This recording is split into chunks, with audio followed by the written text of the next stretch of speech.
Matrix এবং নির্ণায়কের ক্ষেত্রে খুবই গুরুত্বপূর্ণ একটা অঙ্ক হচ্ছে এটা আমাদের প্রতি বছর এই যে ম্যাট্রিক্স পদ্ধতি অথবা ক্রেমারের রুল পদ্ধতিতে সমাধান করতে বলে। প্রশ্নটা এখানে দুই ভাবে প্রশ্নটা বলতে পারে, এরকম ইকুয়েশন দিয়ে প্রশ্নটা দুই রকমের বলতে পারে। একটা হচ্ছে যে তোমার find the value of x y z, এটা একটা কোশ্চেন হতে পারে। এরপরে বলতে পারে সলভ দা ইকুয়েশন, এটা বলতে পারে। আবার এগুলোর সাথে আরো দুইটা কথা বলতে পারে, ইউজিং a matrix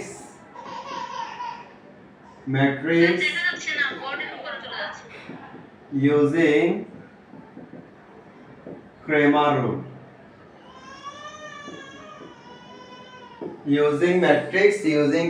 rule, অর্থাৎ আমাদের এখানে এই প্রশ্নটা দুই রকম করে আসতে পারে। প্রশ্নটা আমাদের এটা হচ্ছে যে আমাদের প্রশ্ন আমাদেরকে কোশ্চেনটা হচ্ছে অর্থাৎ এরকম ইকুয়েশন দিয়ে আমাদেরকে বলতে পারে যে মানে সলভ দা ইকুয়েশন, এটাও বলতে পারে। তারপরে তোমার বলতে পারে find the value of x y z, এটাও বলতে পারে। এখানে এই ম্যাট্রিক্সের ক্ষেত্রে এই অঙ্কগুলা সমাধান করার ক্ষেত্রে দুইটা নিয়ম আছে, একটা হচ্ছে ম্যাট্রিক্স পদ্ধতি আর একটা হচ্ছে ক্রেমার রুল। তো আজকে আমরা ক্রেমার রুলটা শিখব। তো এখানে আমরা যখন এই সমীকরণ অর্থাৎ এগুলা যখন আমরা সমাধান করতে যাব, সর্বপ্রথম যে বিষয়টা আমাদেরকে দেখতে হবে বা মনে রাখতে হবে সেটা হচ্ছে আমাদের এখানে তিনটা চলক আছে, x y z আর একটা হচ্ছে ধ্রুবক। এখন আমাদের যদি এরকম যদি সমীকরণগুলো দেওয়া থাকে, আমাদের প্রথম শর্ত বা প্রথমে যেটা দেখতে হবে, এখানে প্রথমে সবগুলো x এর মান থাকতে হবে, এরপরে সবগুলো y এর মান থাকতে হবে এবং লাস্টে সবগুলো z এর মান থাকতে হবে, এটা প্রথম শর্ত। আর সমান চিহ্নের ডান পাশে সব সময় আমাদের ধ্রুবকগুলো থাকতে হবে। এখন কোনো কারণে যদি আমাদের y টা যদি x এর আগে আসে বা x টা যদি y এর পরে যায় বা z টা যদি আগে চলে আসে, অর্থাৎ এগুলা যদি সিরিয়াল করা না থাকে, প্রথম শর্ত হচ্ছে আমাদেরকে এগুলাকে সিরিয়াল করতে হবে, অর্থাৎ এইভাবে সাজিয়ে নিতে হবে, এটা প্রথম শর্ত। বুঝা গেছে?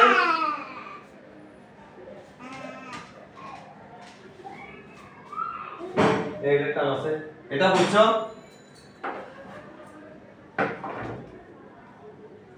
এটা বুঝা গেছে?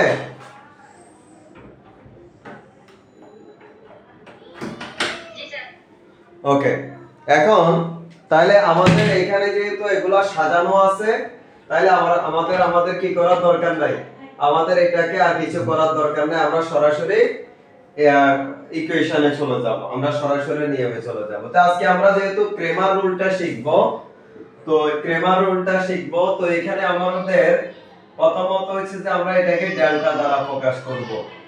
এখানে ডেল্টা মানে হচ্ছে আমাদের এখানে ক্রেমার রুল করার ক্ষেত্রে নিয়মটা হচ্ছে প্রথমত হচ্ছে x y z যেগুলো দেওয়া আছে, এই x y z এগুলার যে সহগ আছে, এই সহগগুলা নিয়ে আমাদের প্রথমে একটা নির্ণয় করতে হবে। x y z এর যে সহগগুলো আছে, এই সহগগুলা নিয়ে আমাদেরকে একটা নির্ণয় করতে হবে। তাহলে এখানে x এর সহগ কত আছে? 1, x এর সহগ 2, x এর সহগ -1, y এর সহগ -2, y এর সহগ 1, y এর সহগ 1, z এর সহগ 3, প্লাস চিহ্ন দিলে আর দেওয়ার দরকার নাই, আর মাইনাস চিহ্ন দিলে মাইনাস চিহ্ন সহ দিতে হবে। z এর সহগ -3, আবার z এর সহগ হচ্ছে 2। এটা হচ্ছে নির্ণায়কের চিহ্ন। দেখো ম্যাট্রিক্সের চিহ্ন এবং নির্ণায়কের চিহ্নের মধ্যে পার্থক্যটা কি? ম্যাট্রিক্সের চিহ্নের হচ্ছে যে হয় ফার্স্ট ব্র্যাকেটের ভিতরে দিতে হবে, নালে থার্ড ব্র্যাকেটের মধ্যে দিতে হবে। আর নির্ণায়ক হচ্ছে যে আমাদের উলম্বচক, মানে আমাদের এরকম দুইটা দ্বন্দ্বের ভিতরে আবদ্ধ করলে সেটা হচ্ছে কি নির্ণায়ক। আমাদের চিহ্ন কিন্তু উল্টাপাল্টা দেওয়া যাবে না, চিহ্ন উল্টাপাল্টা দিলে কিন্তু অঙ্ক কেটে ফেলবে। ওকে, এটা বুঝা গেছে। এখন আমরা এটা নির্ণায়কটা বের করব। এটার আমরা এখন নির্ণায়কটা বের করব। এখন আসো নির্ণায়কটা আমরা কিভাবে করব। প্রথমত হচ্ছে যে আমরা এখানে আমাদের একটা কলাম, দুইটা কলাম, তিনটা কলাম, সারিও তিনটা, একটা দুইটা তিনটা। তো এরকম যদি আমাদের 3 কলাম বিশিষ্ট আমাদের নির্ণায়ক যদি হয়, সেক্ষেত্রে প্রথম সারি যেটা দেওয়া আছে সেই প্রথম সারিটার যখন আমরা নির্ণায়ক করে ফেলবো, এটাই হচ্ছে যে আমাদের পুরো অংশটা নির্ণায়ক হয়ে যাবে। তাহলে এখানে প্রথমে আমরা 1 এর নির্ণয় করব। তাহলে 1 লেখার পর এখন দেখো খুব মনোযোগ। তাহলে 1 এই 1 বরাবর সারিবার, 1 বরাবর কলামবার। 1 যখন নিব এই 1 বরাবর কলামবার সারিবার, 1 বরাবর কলামবার। তাহলে আর কি আছে 1 -3 1 2। বুঝা গেছে এটা? এরপর এখানে চিহ্নগুলো মনে রাখবা। প্রথমটা প্লাস চিহ্ন, এরপর একটা মাইনাস চিহ্ন। বুঝি নাই? 1 - 3 টা কি হবে? আবার বলতেছি, দেখো আমাদের 1 এর কাজ করতেছি আমরা। তাহলে 1 বরাবর কলাম বাদ, 1 বরাবর সারি বাদ, বাকি মান যেগুলো আছে এগুলো আমরা লিখছি। আচ্ছা। এরপরে এখন করব এটার কাজ -2। তাহলে এখানে আমরা -2 দিলাম। এখন আসো এই -2 বরাবর কলাম বাদ, -2 বরাবর সারি বাদ। তাহলে আর কি আছে 2 - 3 2 - 3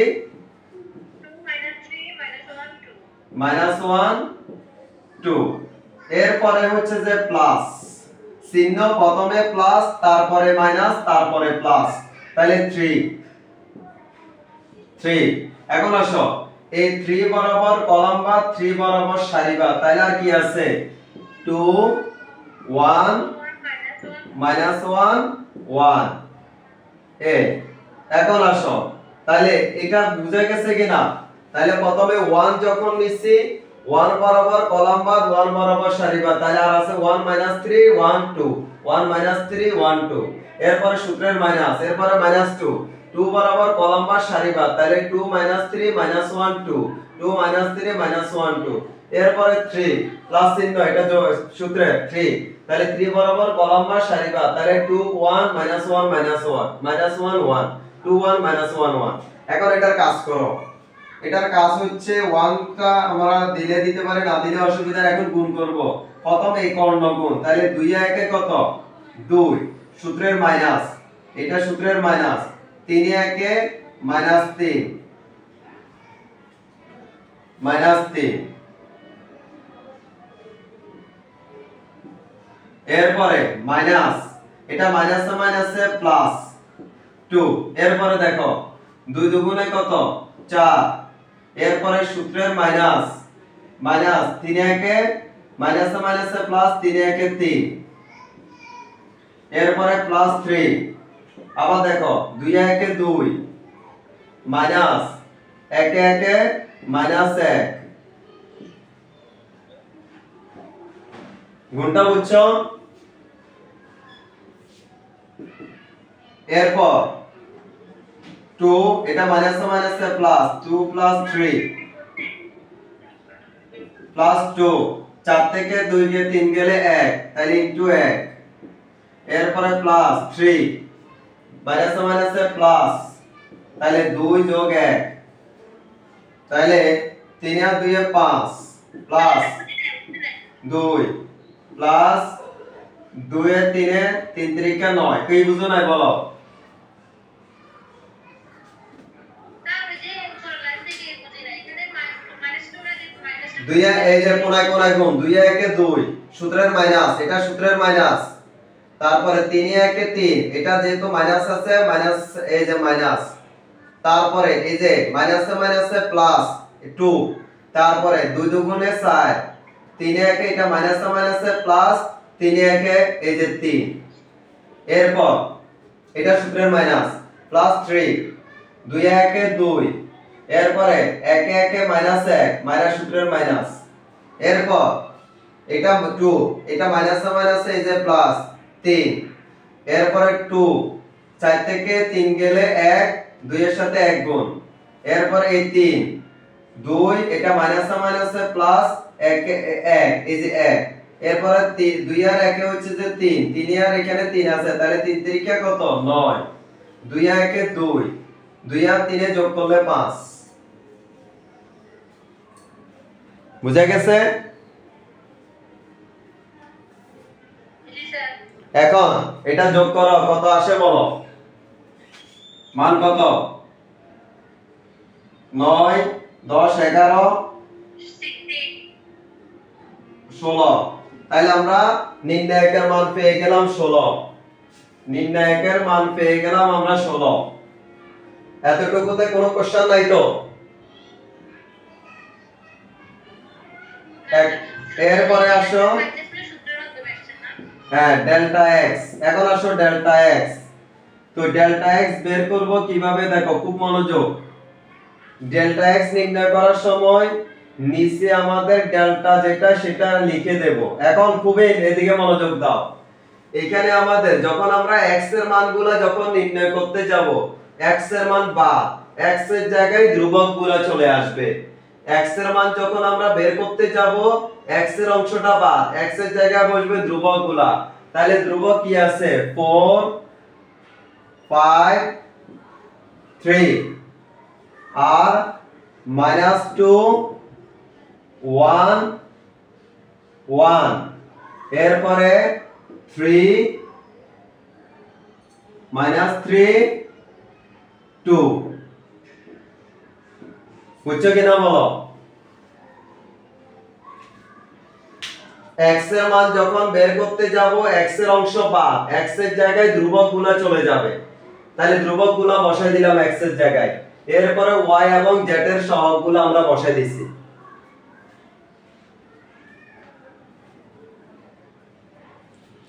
বুঝছো? জি স্যার। এখন আসো, এখন আগের মতোই আমরা কাজ করি, আগের মতোই আমরা কাজ করি। তাহলে নিচে আমাদের এটা তো মান বের করছে, এটার মান কত 16, নিচে আমরা 16 বসাই দিলাম। এখন দেখো প্রথমে 4 এর কাজ করব, তাহলে 4, তাহলে 4 বরাবর কলাম বাদ, 4 বরাবর সারি বাদ, তাহলে আছে কি 1 3 1 2, 1 3 1 2, এরপরে সূত্রের মাইনাস, এরপরে -2 এর কাজ করব। তো -2 এর কাজ করলে তো এখন দেখো, তাহলে এটা বরাবর কলাম বাদ সারি বাদ, তাহলে আছে 5 3 5 3 3 2 3 2, এরপরে 3 এর কাজ প্লাস সূত্রের 3 এর কাজ, তাহলে 3 বরাবর কলাম বাদ সারি বাদ, তাহলে 5 1 3 1। মানটা বসানো বুঝছো কিনা? আগের মতোই। জি। এখন আসো 16, নিচে আমাদের 16 বসাই দিলাম, গুণ করো 4। এখন 2 এ 1 কত 2, এটা 3 এ 1 -3, এখানে সূত্রের একটা মাইনাস আছে না, এখানে সূত্রের একটা কি আছে মাইনাস আছে। তো এখানে 3 এ 1 3 -3, তো মাইনাস মানে আছে, এটা +3 হয়ে যাবে না, নাকি বুঝো নাই? জি বুঝছি। এখানে আমাদের সূত্রের একটা মাইনাস ছিল আগে থেকে, তো 3 এ 1 3 -3, তো মাইনাসে মাইনাসে +3, বুঝা গেছে? এরপরে +2, এটা মাইনাসে মাইনাসে প্লাস, এরপরে দেখো 5 দুগুণে 10, মাইনাস আগে থেকে একটা আছে, 3 3 9, মাইনাসে মাইনাসে +9, এরপরে +3, 5 এ 1 5, 3 এ 1 3 -3, এরপরে দেখো 4, তাহলে 3 আর 2 এ যোগ করলে কত 5, প্লাস 2 ইনটু 9, 10 এ 9 যোগ করলে কত 19, প্লাস 3 ইনটু 5 থেকে 3 গেলে 2 ডিভাইডেড বাই 16।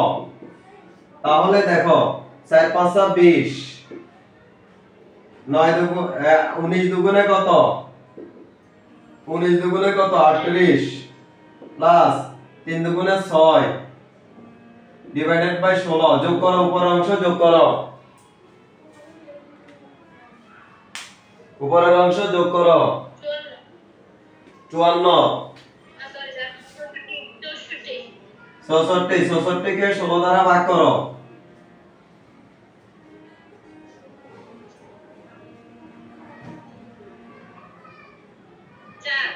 4।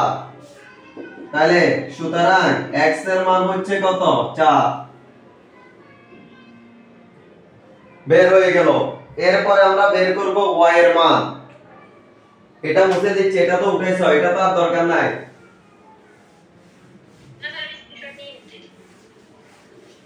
এরপরে দেখো, এখন আসো y এর মান।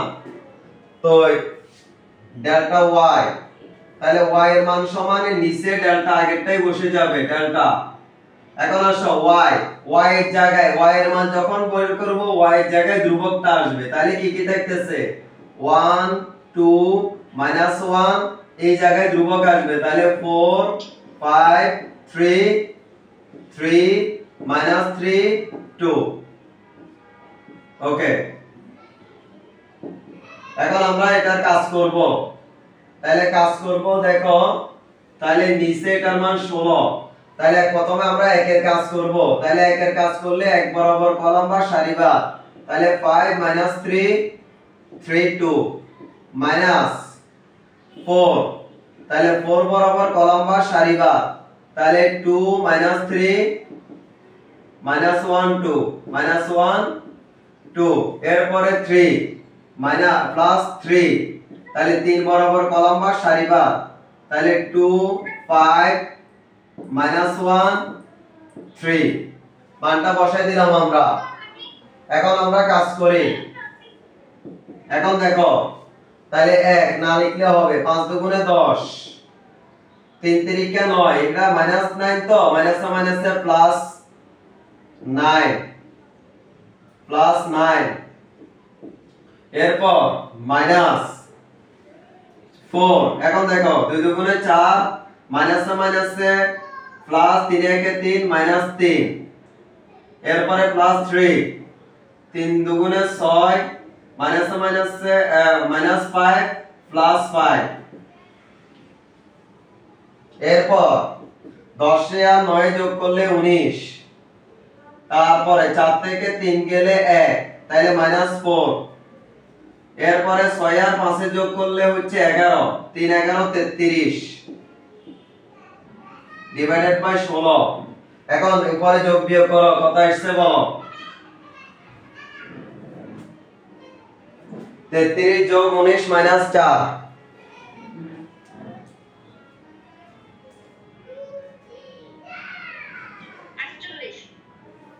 48। তাহলে 48 ডিভাইডেড বাই 16, 48 কে 16 দ্বারা ভাগ করলে কত? 3 16 48। তাহলে সুতরাং y সমান হচ্ছে 3। ওকে, y টা বের করলাম, এটা আমরা মুছে দিচ্ছি। এখন আমরা বের করব z এরটা।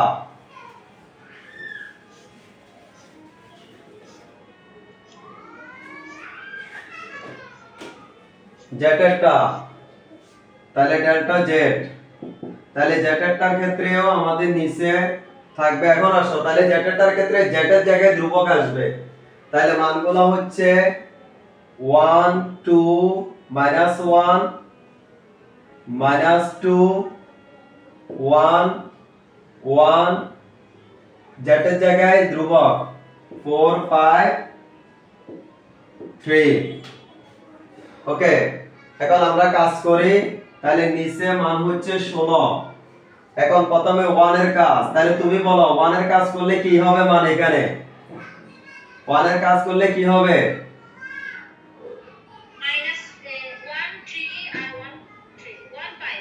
-1 5 1 3, এরপরে সূত্রের -2, এটার কাজ করো। -1 3, এরপরে 4 এর কাজ করো।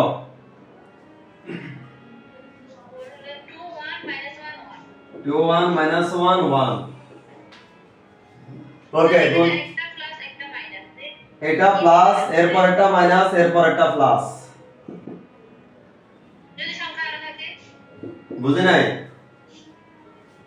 আরো থাকলে তিনটা এর থেকে বেশি থাকে না এখানে, এর আরো থাকলে ওইটা মাইনাস হবে, মানে এইভাবে যাবে প্লাস মাইনাস প্লাস এইভাবে যাবে। ওকে, এখন আসো তাইলে এখন এটা গুণ করি আমরা, তাইলে 1 3 একে 3 5 থেকে 5 মাইনাসে মাইনাসে প্লাস 2 3 দুগুণে 6 প্লাস 5 কিভাবে হলো মাইনাস 5 মাইনাসে মাইনাসে প্লাস 2 প্লাস 1, এটা মাইনাসে 1 এ আর মাইনাস 1 এ গুণ করলে মাইনাস 1 মাইনাসে মাইনাসে প্লাস, তাহলে 5 থেকে 3 গেলে মাইনাস 2 প্লাস 6 5 11 11 দুগুণে 22, এরপরে প্লাস 2 একে 3 3 4 12 যোগ বিয়োগ করো